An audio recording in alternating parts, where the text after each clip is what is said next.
నమస్కారం. సాగర్ సాక్షి న్యూస్. కాకినాడ జిల్లా కరప మండలంలో విద్యుత్ వినియోగదారుల సమస్యల పరిష్కారానికి ప్రత్యేక వేదిక గురువారం ఏర్పాటు చేశారు.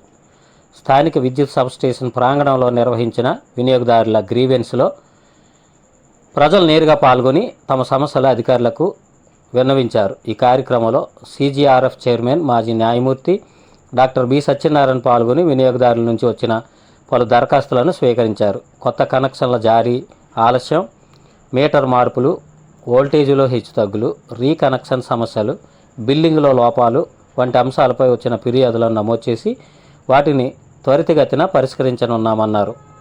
భారత విద్యుత్ చట్టం 2003 ప్రకారం 2005లో స్థాపించబడిన ఈ ఫోరం విశాఖపట్నం కేంద్రంగా ఉత్తరాంధ్ర జిల్లాలైన శ్రీకాకుళం, విజయనగరం, తూర్పు మరియు పశ్చిమ గోదావరి జిల్లాల ప్రాంతాల వినియోగదారులకు సేవలు అందిస్తుందన్నారు.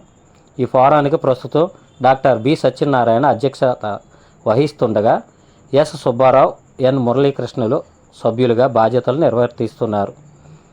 విద్యుత్ సేవల విషయంలో లోపాలు, ఆలస్యం లేదా నిర్లక్ష్యం ఎదురైతే వినియోగదారులు ముందుగా సంబంధిత కార్యాలయాన్ని సంప్రదించాలన్నారు. సమస్యల పరిష్కారం కాకపోతే 1912 టోల్ ఫ్రీ నెంబర్ ద్వారా ఫిర్యాదు చేయవచ్చునని, అవసరమైతే CGRFను తెలుగు లేదా ఆంగ్ల భాషలో పోస్ట్ ద్వారా లేదా ఆన్లైన్లో లిఖితపూర్వకంగా సంప్రదించవచ్చునన్నారు. ఎటువంటి ఫీజు లేకుండా, న్యాయవాది అవసరం లేకుండా 60 రోజుల్లో సమస్యలు పరిష్కారం అవుతాయన్నారు. వినియోగదారులలో అవగాహన పెంచేందుకు CGRF ప్రతినిధులు గ్రామాలు, పట్టణాలను సందర్శించి విద్యుత్ న్యాయ సేవల గురించి వివరిస్తారన్నారు. కరప సబ్స్టేషన్లో జరిగిన ఈ సమావేశంలో ADE Tummalapalli Vishnumurthy, AE Eswararao, substation సిబ్బంది, వినియోగదారులు అధిక సంఖ్యలో పాల్గొన్నారు. వినియోగదారులందరికీ నమస్కారం. నా పేరు డాక్టర్ బి సత్యనారాయణ, రిటైర్డ్ జిల్లా జడ్జిని. ఇక్కడ మేము కరెంటు సంబంధించిన కోర్టు ఒకటి ఉంది.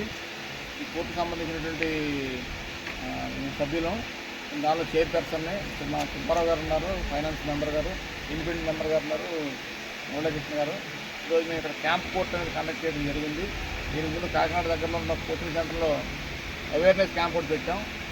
మేము వచ్చినట్టు ముఖ్య ఉద్దేశం ఏంటంటే, చాలామందికి ఎలక్ట్రిసిటీకి సంబంధించి ప్రాబ్లం వస్తే డిపార్ట్మెంట్ వాళ్ళ సమస్య పరిష్కారం చేయకపోతే ఎక్కడికి వెళ్ళాలో తెలియని పరిస్థితులు ఉన్నప్పుడు ఏం చేయాలనేటువంటిది ఆ విషయాలు చెప్పడానికి మేము వచ్చాం.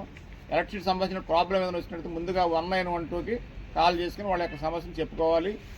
ఆ 1912 ప్రకారం డిపార్ట్మెంట్ వాళ్ళు వచ్చే ప్రాబ్లం సాల్వ్ చేస్తారు. ఒకవేళ సాల్వ్ చేయకపోయినట్టయితే నెక్స్ట్ మా యొక్క అథారిటీకి కంప్లైంట్ రిటర్న్గా మాకు అంటే రాతపూర్వకంగా మాకు ఇవ్వాలి.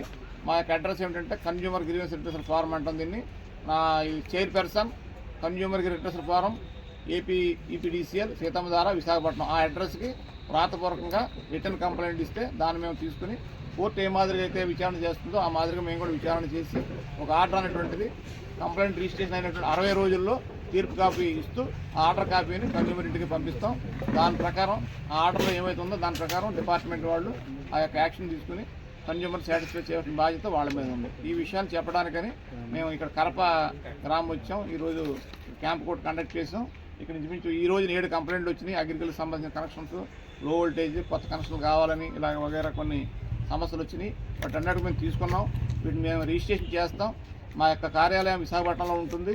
మా జ్యూరిస్డిక్షన్ ఏమో శ్రీకాకుళం, విజయనగరం, విశాఖపట్నం, ఈస్ట్ గోదావరి, వెస్ట్ గోదావరి ఈ జిల్లాలు 11 జిల్లాలు. ఇప్పుడు ఈ 5 జిల్లాలో 11 జిల్లాలు అయినాయి.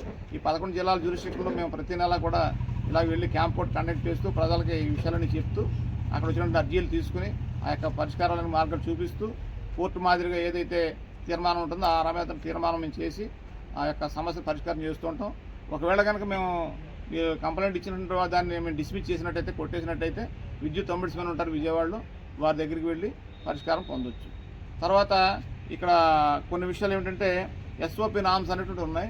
అంటే 1912 కాల్ చేయమని చెప్పి ఏదైనా ప్రాబ్లం వస్తే, అంటే ఫర్ ఎగ్జాంపుల్ కరెంట్ పోయింది, వితిన్ 6 అవర్స్లో మీకు కరెంట్ ఇవ్వాలి. ఇవ్వకపోతే SOP నామ్స్ ప్రకారం రోజుకి 100 రూపాయలు చెప్పిన కన్జ్యూమర్కి డిపార్ట్మెంట్ వాళ్ళు నష్టపరిహారం ఇవ్వాలని చెప్పి రూల్స్ ఉన్నాయి. సో అలాగే ప్రతి దానికి కూడా ఒక్కొక్క టైం అనేది ఉంది. కొత్త సర్వీస్ కనుక 2 రోజులు ఇవ్వాలి. ట్రాన్స్ఫార్మర్ వీధిలో కాలిపోతే ఎన్నాళ్ళలో మార్చాలి. ఇట్లాగా ప్రతి పనికి కూడా టైం అనేది ఉంది. SOP నామ్స్ అంటాం, స్టాండ్ ఆఫ్ పెర్ఫార్మెన్స్. దాని ప్రకారం డిపార్ట్మెంట్ వాళ్ళు పనిచేయాలి. ఆ ప్రకారం పనిచేయకున్నట్టయితే నష్టపరిహారం పొందేటువంటి హక్కు కన్జ్యూమర్స్ ఉందని చెప్పి ఈ సందర్భంగా అందరూ కూడా తెలియజేస్తున్నాం. అలాగే షెడ్యూల్ క్యాస్ట్, షెడ్యూల్ ట్రైబ్ వాళ్ళకి 200 యూనిట్ల వరకు కూడా లోపు వాళ్ళు కనుక వాడుకున్నట్టయితే ఫ్రీ పవర్ అనేది ఇస్తున్నారు. అంటే కరెంట్ బిల్లు కట్టాల్సిన అవసరం ఉండదు, మెయింటెనెన్స్ ఛార్జెస్ తప్ప. అలాగే అగ్రికల్చర్ సంబంధించి కూడా ఫ్రీ అయ్యాయి. పొలాలకు సంబంధించినటువంటి 9 hours ఫ్రీ సప్లై అనేది గవర్నమెంట్ ఆఫ్ ఆంధ్రప్రదేశ్ పాలసీ కాబట్టి అది కూడా ప్రజలందరూ కూడా ఉపయోగించుకోవాలని చెప్పి సందర్భంగా అందరూ కూడా తెలియజేస్తున్నాం. అలాగే నష్టపరిహారం తీసుకున్నట్టయితే విద్యుత్ ప్రమాదాలు జరుగుతుంది ఒకసారి. ఆ ప్రమాదాల్లో అవయవాలు కోల్పోవచ్చు, లేకపోతే మనిషి చనిపోవచ్చు, పశువులు చనిపోవచ్చు. అలాంటి సందర్భంలో డిపార్ట్మెంట్ వారు నష్టపరిహారం ఇవ్వాలి. అంటే వాళ్ళు తప్పున్నా లేకపోయినా ఇవ్వాలని చెప్పి రూల్స్ ఉన్నాయి. అలాంటి సందర్భంలో డిపార్ట్మెంట్ వాళ్ళు కనుక డబ్బులు ఇవ్వకపోయినట్టయితే మా యొక్క ఫారంను ఆశ్రయించినట్టయితే మేము ఇమ్మని చెప్పి ఆర్డర్స్ అనేటువంటివి వేస్తాం. కాబట్టి ఈ విషయాన్ని కూడా తెలియజేయడం ఉద్దేశంతో ఈ క్యాంప్ కూడా కండక్ట్ చేస్తూ మీడియా ద్వారా మీకు అందరూ తెలియజేస్తాం. ధన్యవాదాలు. Jai Hind. Consumer grievance redressal form అంటే వినియోగదారుల పరిష్కార వేదిక, అంటే ఇది న్యాయస్థానం. ఇప్పటివరకు మాకు వచ్చిన కేసులు ఏంటంటే 8,743 కేసులు వచ్చినాయి. దానిలో 8,586 కేసులు పరిష్కారం చేసాం. మా దగ్గర 157 కేసులు మాత్రమే పెండింగ్లో ఉన్నాయి. అంటే ఇవి కూడా ఈ సంవత్సరం వచ్చినటువంటి జనవరి, ఫిబ్రవరి, మార్చి కూడా అయిపోయింది. ఏప్రిల్, మే నెల సంబంధించిన కేసులు ఇవి ఉంటాయి. ఎందుకంటే 60 రోజుల్లో మేము తీర్పు చెప్పేస్తాం కాబట్టి. అలాగే మాకు ఉన్నటువంటి కేసుల్లో ఒకసారి నష్టపరిహారం ఇస్తుంటామని చెప్పి, అంటే కన్జ్యూమర్స్కి ఇబ్బంది కలిగించి డిపార్ట్మెంట్ వాళ్ళు ఇబ్బంది పెట్టుకున్నట్టు అలాంటి కేసుల్లో 108 కేసుల్లో 14,36,950 రూపాయలు నష్టపరిహారం కన్జ్యూమర్స్కి ఇమ్మని చెప్పి ఆర్డర్స్ అనేది వేయడం జరిగింది. ఇది కూడా మీడియా ద్వారా ప్రజలందరూ కూడా తెలియజేస్తాం. ఇలాగా ఎక్కడన్నా డిపార్ట్మెంట్ వారు ల్యాచెస్ ఉన్నట్టయితే, వాళ్ళ తప్పిదాలు ఉన్నట్టయితే కనుక వాళ్ళకి ఫైన్ వేసి నష్టపరిహారం ఇవ్వమని చెప్పని, ఈ డబ్బంతా కూడా కన్జ్యూమర్స్కి ఇవ్వమని చెప్పని ఆర్డర్ చేసిన అధికారం మాకుంది. అలాగే డిపార్ట్మెంట్ వారు ఎక్కడ తప్పు చేస్తే వాళ్ళ మీద డిపార్ట్మెంట్ అయినటువంటి యాక్షన్, అంటే శాఖాపరమైనటువంటి డిసిప్లినరీ యాక్షన్ తీసుకోమని చెప్పి రికమెండ్ చేసే అధికారం కూడా మాకుంది. Okay, thank you. మరిన్ని న్యూస్ అప్డేట్ కోసం మా సాగర సాక్షి ఛానల్ను సబ్స్క్రైబ్ చేయండి, లైక్ చేయండి, షేర్ చేయండి.